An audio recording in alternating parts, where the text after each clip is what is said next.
Erstmal hallo my Lovelies. Ich bin gerade so ein bisschen fix und alle, wenn man das nur ein bisschen sein kann. Ich weiß gar nicht, wo ich anfangen soll.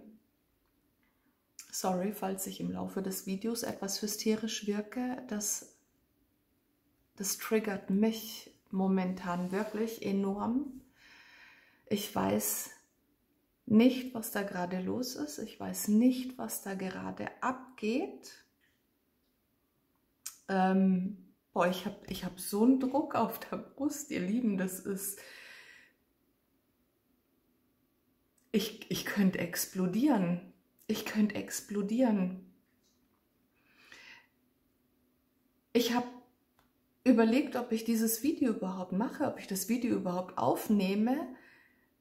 Ich weiß auch gar nicht, ob das ein Fehler ist oder nicht.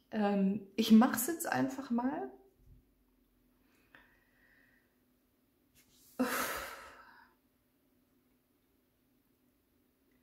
Ich meine, dass auf der Welt gerade alles so ein bisschen durcheinander gerät, das ist kein Geheimnis, ja, das haben wir schon, das hat sich schon alles angekündigt, das ist schon, wir sind mittendrin und pipapo, aber dass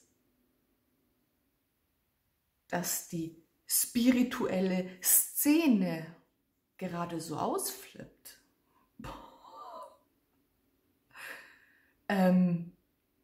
Entschuldigung? Was ist das? Ja?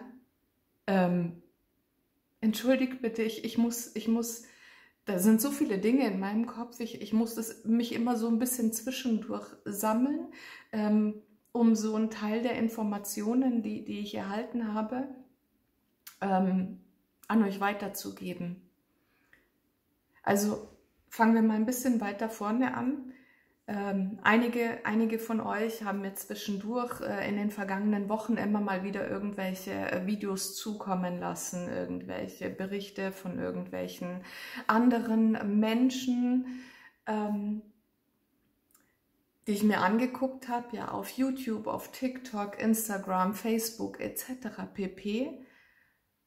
Und natürlich denkt sich dann der Algorithmus, oh, Jasmin hat es angeguckt, die hat daran Interesse, also schicken wir noch mehr solche Videos. Und ganz ehrlich, ihr Lieben, ich Vollidiot, habe mir diese Scheiße auch noch reingezogen. Okay, habe mein ganzes Energiefeld penetriert damit. Und was ich da gesehen habe und was ich da gehört habe, das ist einfach nur, das macht einen fassungslos. Und ich bin jetzt wirklich so weit, dass ich sage, ich muss diese Spiritualität für mich echt auseinanderspalten. Wir haben auf der einen Seite Menschen, die mit ihrer Spiritualität arbeiten, ja, und wir hängen uns jetzt bitte nicht an den Begriff auf, ich erkläre es nur aus meiner Sicht, und dann haben wir eine spirituelle Szene und die geht gerade so in einen Extremismus rein. Heißt das so? Ich weiß es nicht, keine Ahnung. Ich kann, glaube ich, gerade kein Deutsch mehr. Es spielt auch keine Rolle. Aber da findet gerade so was Extremes statt, was ich nicht mehr verstehe. Und ihr Lieben, ich habe gerade ein Problem mit extremen Dingen. Hallo? Ich bin Skorpion. Für mich gibt's und gab es schon immer nur schwarz oder weiß, okay? Bei mir gab es nie wirklich einen Mittelweg. Aber ich musste mir das erarbeiten, hart erarbeiten, dass ich die Dinge in Verbindung bringen kann. Ja, dieses ganze Ding mit der Dualität, mit der Polarität etc. pp. Und das, was jetzt gerade passiert, ist aber eine so krasse Abspaltung, was natürlich auch gut ist, was natürlich ihre Vorteile hat. Ja, ich meine, ich sage immer, man erkennt die eigene Wahrheit nur, indem man polarisiert, indem man spaltet, indem man in die Spaltung geht, um sich selbst, um seine Mitte zu finden. Also ich möchte das jetzt nicht bewerten in irgendeiner Form, auch wenn es mich so sehr triggert gerade. Aber das, ihr Lieben, und der Grund, warum ich dieses Video gerade mache, ist, es berührt mich zu sehr, wie viele Menschen sich davon negativ beeinflussen lassen, wie viele Menschen immer noch so blind folgen. Menschen im spirituellen Bereich haben gewarnt vor gewissen Institutionen, vor den Nachrichten. Lasst euch keine Angst einjagen, macht dies nicht, macht das nicht, bleibt offen, bleibt in eurer Mitte, erkennt eure eigene Wahrheit. Und genau diese Leute oder viele von ihnen, und davon distanziere ich mich absolut, fangen jetzt an, auf ihre eigene Art und Weise Angst zu machen oder Menschen zu manipulieren. Und das darf nicht sein. Das darf nicht sein. Da draußen gibt es Leute, die sprechen von irgendeinem Ehrenkodex in der Spiritualität und in jedem ihrer Videos oder Berichte kommen dann Sachen wie, ja, ihr seid alle dumm oder ihr seid alle am Schlafen und ja, erwach du erstmal oder ich stehe über dir oder sonst irgendwelche Sachen. Ey, was ist das? Jetzt weiß ich aber nicht mehr, was ich eigentlich sagen wollte.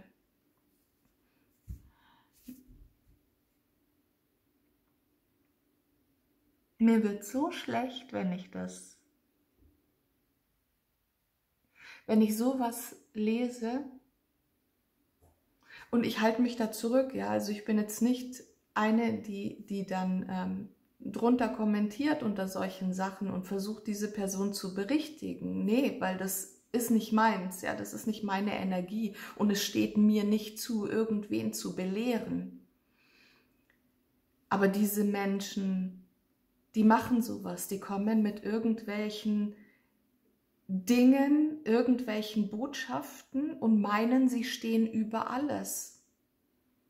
Und da würde ich so gerne drunter schreiben, so, ey, egal, wie viel du weißt und egal, was du glaubst und was du meinst zu wissen, das, was du tatsächlich weißt, ist nur ein Funke von der ganzen Wahrheit. Es steht niemandem zu, irgendwem anderen irgendwie seine eigene Wahrheit aufzudrängen, aufzuzwingen oder diese Menschen dahingehend zu manipulieren.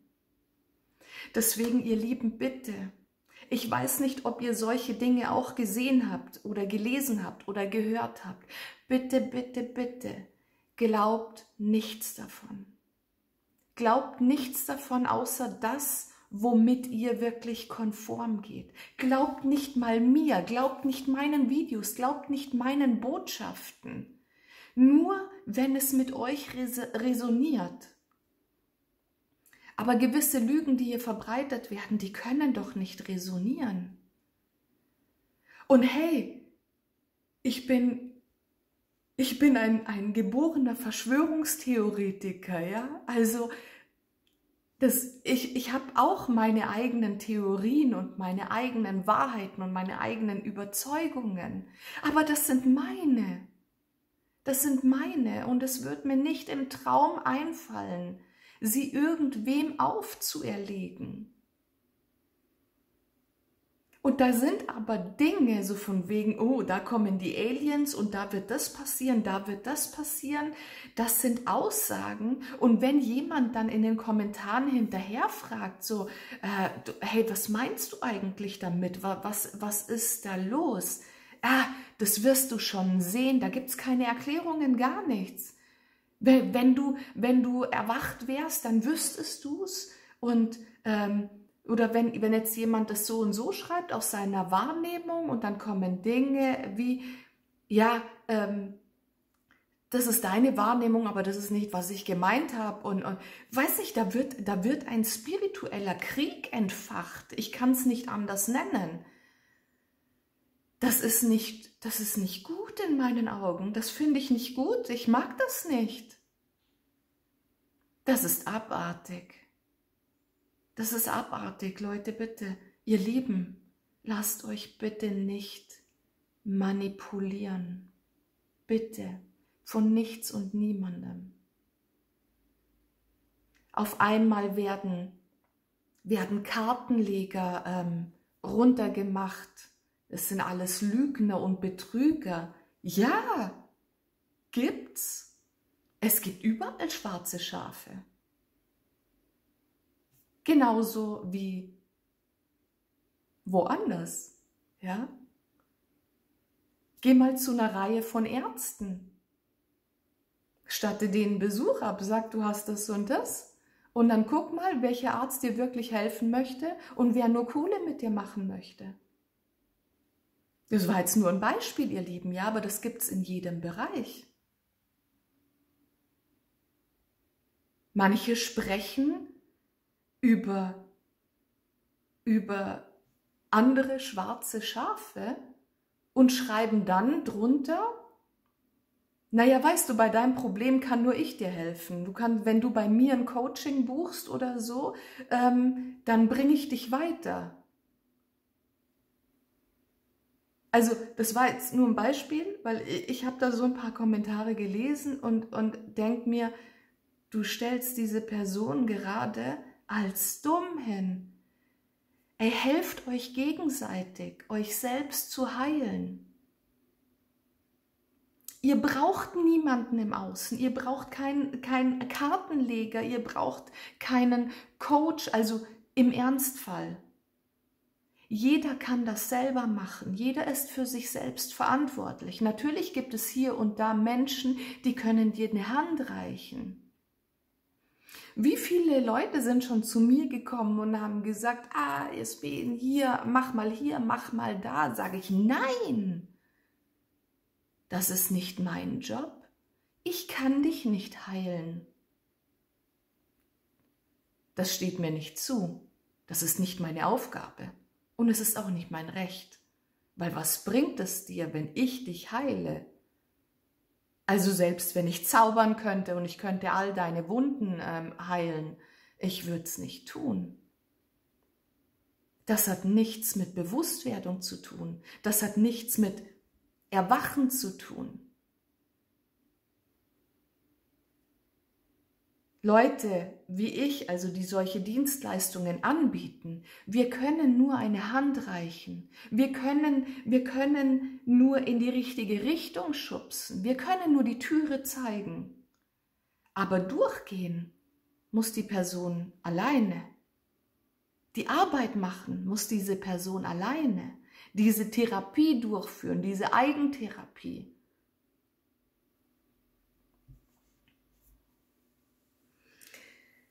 Es wird so viel Hass geschürt, es wird so viel, ja,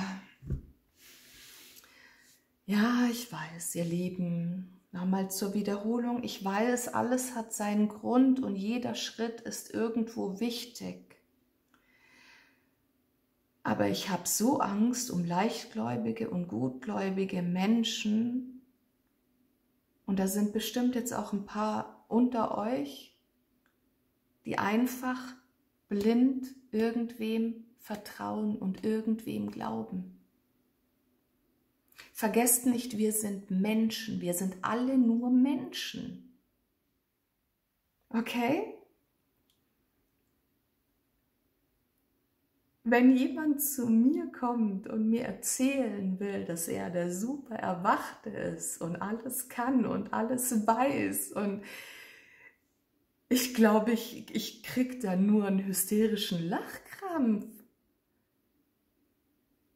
und würde am liebsten sagen, wer bist du? Wer bist du, dich auf die gleiche Stufe mit Gott zu stellen? Oder dem Universum oder was auch immer. Wenn ich jetzt böse wäre, würde ich sagen, wir sind nicht mehr als ein kleiner Dreckhaufen, ja, in diesem ganzen großen Universum. Aber wir sind kein Dreckhaufen, ihr Lieben. Das war nicht so gemeint. Wir sind wundervoll. Wir sind ein Teil des Ganzen und wir sind ein Teil Gottes. Gott ist in uns, ja, was auch immer Gott für dich bedeutet. Ich sage das jetzt in meinen Worten. Lasst euch bitte nicht von irgendwem von irgendwem die eigene Wahrheit aufdrücken. Glaubt niemandem. Die einzige richtige Wahrheit, die einzig richtigen und wahren Erkenntnisse sind eure eigenen. Durch die Prozesse, die ihr durchlaufen habt, die Offenbarungen, die ihr erhalten habt, die ganzen Erkenntnisse, das ist eure Wahrheit und nicht das, was ich euch erzähle oder irgendeine andere Person. Beispiel mit den ganzen Begriffen dual-seelenkarmischer Partner, Zwillingsflamme, Seelenpartner etc. pp. Was sage ich in meinen Videos? Ich habe meine Definition von diesen einzelnen Begriffen. Das tut aber nichts zur Sache, weil das ist meine Wahrheit.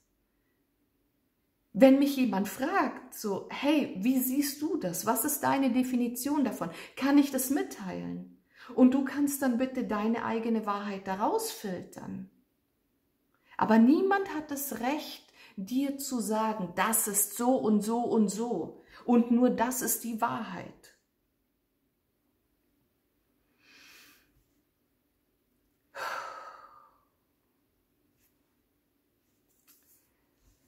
Ob man es glaubt oder nicht, mir geht es jetzt tatsächlich ein bisschen besser. Ne? Ja. Bitte. Seid vorsichtig. Seid vorsichtig mit den Dingen, die ihr mitbekommt. Noch so eine Sache. Immer wieder mal werde ich gefragt, so, hey, wieso bringst du so wenig Videos aktuell? Wir hören so gerne oder sehen so gern deine Botschaften. Ihr Lieben, das freut mich. Das freut mich wirklich von Herzen. Aber das Ding hat einen Haken. Also erstens mal habe ich natürlich, so wie jeder andere Mensch auch, das Ding mit der Zeit. Ja, ich habe ja auch meinen Beruf, ich habe meine Familie, Haushalt und so. Ja, das bisschen Haushalt macht sich zwar von alleine, aber nicht bei mir, vielleicht bei anderen. Dann habe ich natürlich noch meinen Sport, andere Hobbys. Ja, ich war viel mit dem Motorrad unterwegs. Kann ich gerade nicht, weil Petrus macht mir hier so ein bisschen Strich durch die Rechnung. Aber egal. Und also das ist schon mal die eine Seite. Und die andere Seite ist,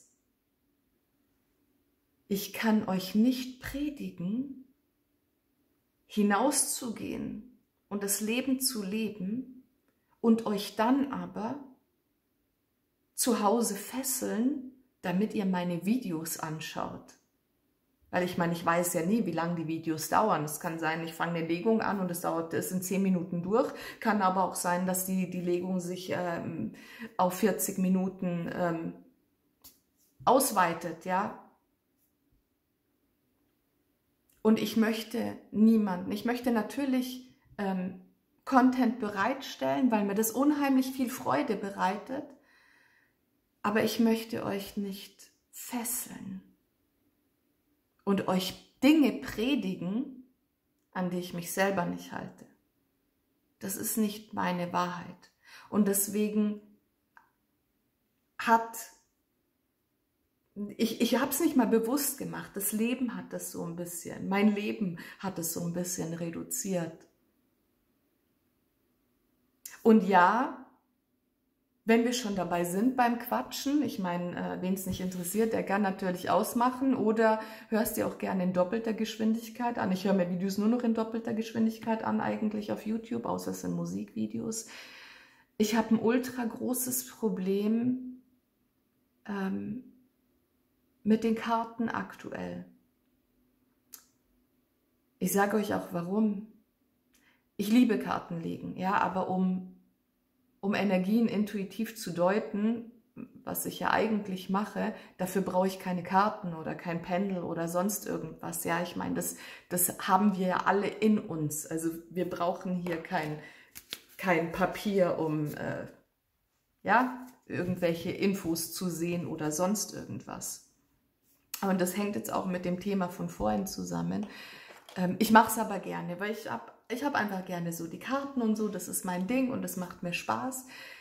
Was aber momentan immer mehr rauskommt, ist, Fremdenergien stören meine intuitive Deutung. Okay?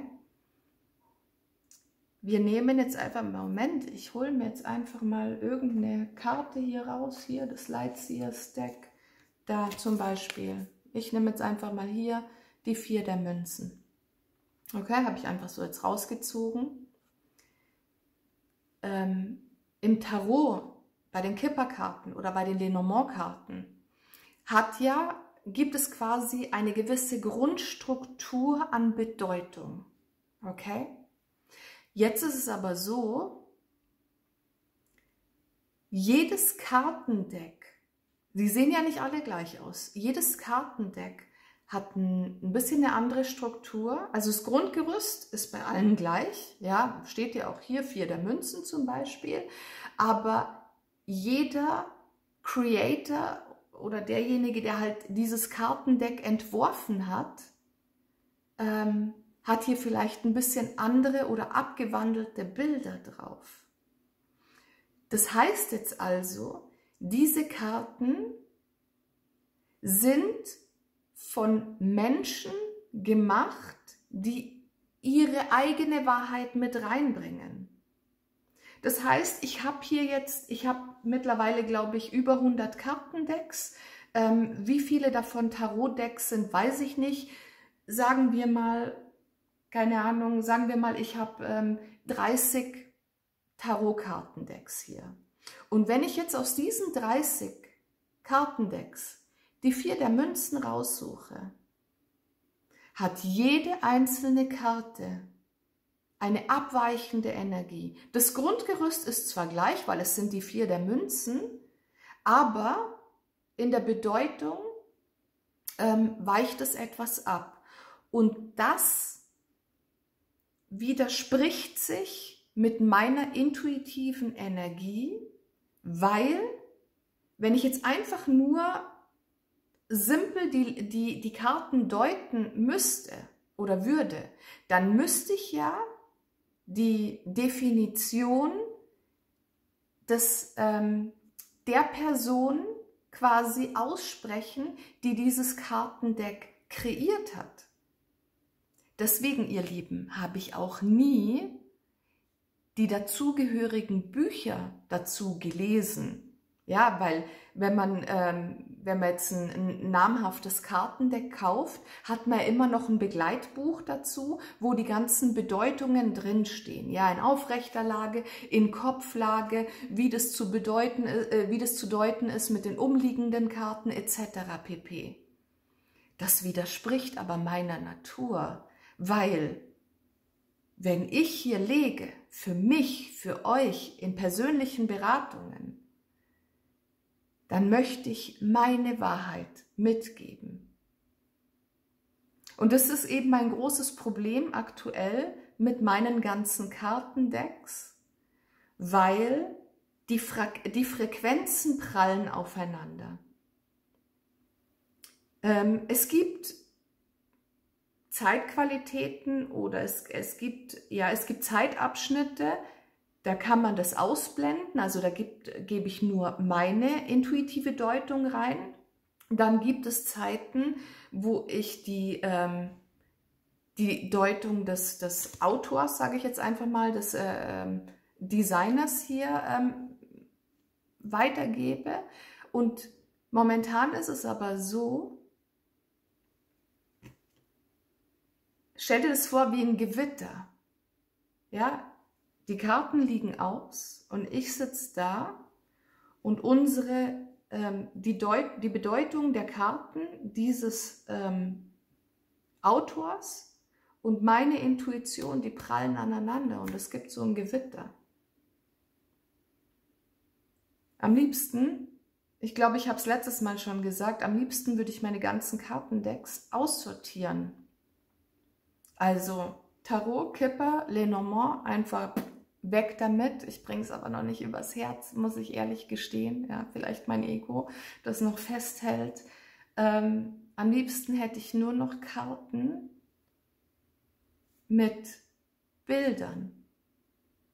Nur noch Bilder, weil die Seele denkt in Bildern und das ist einfach, was man da für Infos und Botschaften rausgeben kann, ist der Hammer. Deswegen werde ich, wenn ich also an Tagen, wenn ich zu instabil bin in meiner Intuition, weil gewisse Störfelder da sind, werde ich keine Tarotkarten mehr für meine Legungen nehmen oder keine Kipper oder keine Lenormand, weil nämlich diese manipulative Kraft der Deutung des Autors zu sehr mit meiner Intuition im Krieg ist.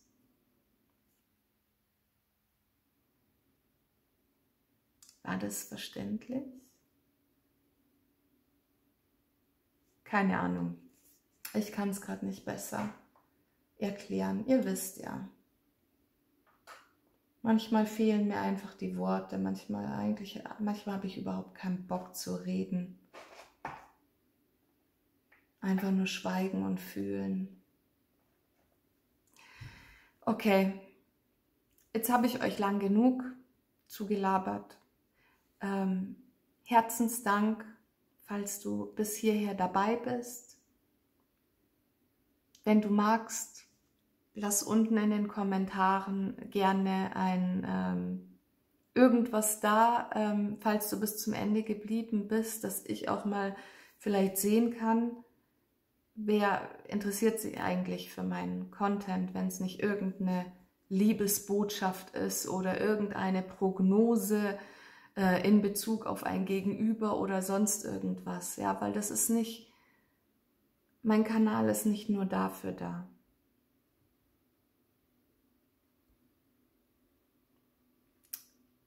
Ich liebe euch alle.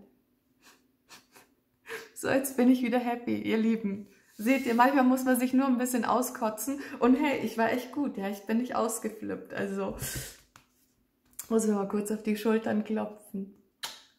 Wir sehen uns.